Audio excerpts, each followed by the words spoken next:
All right, today we're going to decode a fascinating piece of science. We're diving into how one single tiny little variation in our genetic code can completely rewire the way our brain cells respond to a super important signal. Let's get into it. You know, it's one of the biggest questions out there. Why do we all experience things like motivation or reward or even certain health conditions so differently? Well, the answer might not be in some big, grand plan, but in the tiniest of details. Literally, a single letter change in our DNA. So, to really get how this all works, we're going to take a little 5-step journey. We'll start with dopamine's job in the brain. Then we'll zoom way in on that tiny genetic twist. We're going to meet an unexpected partner protein, see this amazing shapeshifter effect in action, and then we'll connect it all back to why this is such a big deal for our own health. Okay, first things first. To really understand what's going on here, we've got to set the stage with a very famous molecule. I'm sure you've heard of dopamine, right? It's that brain chemical that gets you fired up when you're looking forward to something, keeps you focused, keeps you motivated. But here's the thing. For dopamine to actually do anything, it can't just be floating around. Nope, it needs a place to land and deliver its message. And that's exactly where dopamine receptors come into play. Just think of them as these specialized docking stations on the surface of your brain cells. Dopamine comes along, plugs in, and boom, the cell gets the message. The specific receptor we're going to be focusing on today is called the dopamine D3 receptor. Now, this is where it starts to get really cool, because it turns out that not everybody's dopamine D3 receptor is built in the exact same way. So, deep down in our genetic blueprint, a whole lot of us are walking around with a tiny, super common variation in the gene that builds this receptor. You can think of it like a single typo in a giant instruction manual. And this one-letter difference, which is technically called a SNP, creates two slightly different versions of the same protein. And when I say the difference is subtle, I mean it's incredibly subtle. So proteins are made of these long chains of building blocks, right? They're called amino acids. In one version of the receptor, the 9th block in the chain is an amino acid called serine. In the other version, it's glycine. That's it. Just one little block swapped for another. This specific tweak is known as the ser-9-gly polymorphism. So this brings us to the central mystery that scientists have been chewing on for years. Does this tiny little change even matter? I mean, could one single amino acid really make a difference in how this critical dopamine receptor functions in our brain? Well, the study we're breaking down today was designed to answer that exact question. So how did they crack the case? Well, it turns out the answer wasn't in the receptor by itself, but in a secret partner, an unexpected molecule that just changes the entire game. What the researchers found was that the D3 receptor is a little picky about who it hangs out with.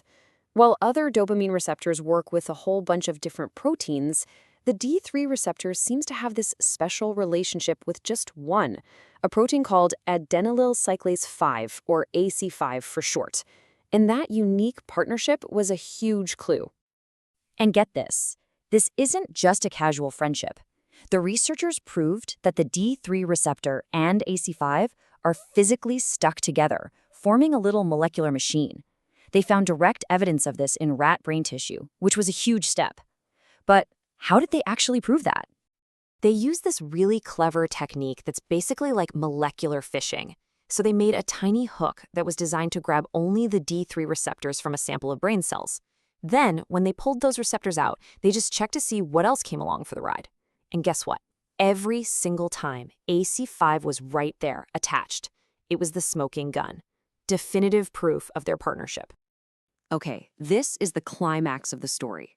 Because once you get this partner protein involved, those two different versions of the receptor, they start to behave in completely opposite ways. It's wild. This right here is the absolute heart of the discovery. That partner protein, AC5, is the key that unlocks everything.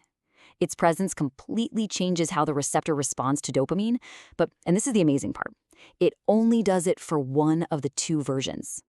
Just look at this. It's like a light switch with two totally different results. When dopamine shows up, if you have the SER9 version, that AC5 partner helps pull the whole receptor inside the cell. And that process effectively turns the dopamine signal off. But if you have the GLY9 version, nothing happens. The receptor just stays on the surface, ignoring the signal, which means the dopamine signal stays on. And this isn't just some idea. The data is crystal clear. This chart shows you the percentage of receptors that got pulled inside the cell when dopamine was around.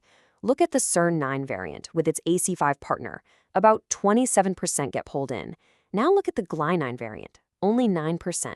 That is a massive difference in function, and it all comes from that one tiny amino acid change, which gets amplified by its partner protein. And it's actually a really elegant process. To pull that serotonin receptor off the surface, the cell brings in a whole molecular crew. AC5 is kind of like the foreman, directing other specialized proteins to come in, grab the receptor, and get the job done.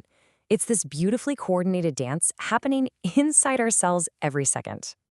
So, a receptor gets pulled inside a cell. Why should you care? What's the big deal? Well, let's connect these tiny molecular details back to the bigger picture of our own biology. I absolutely love this quote from the researchers themselves because it just nails the idea.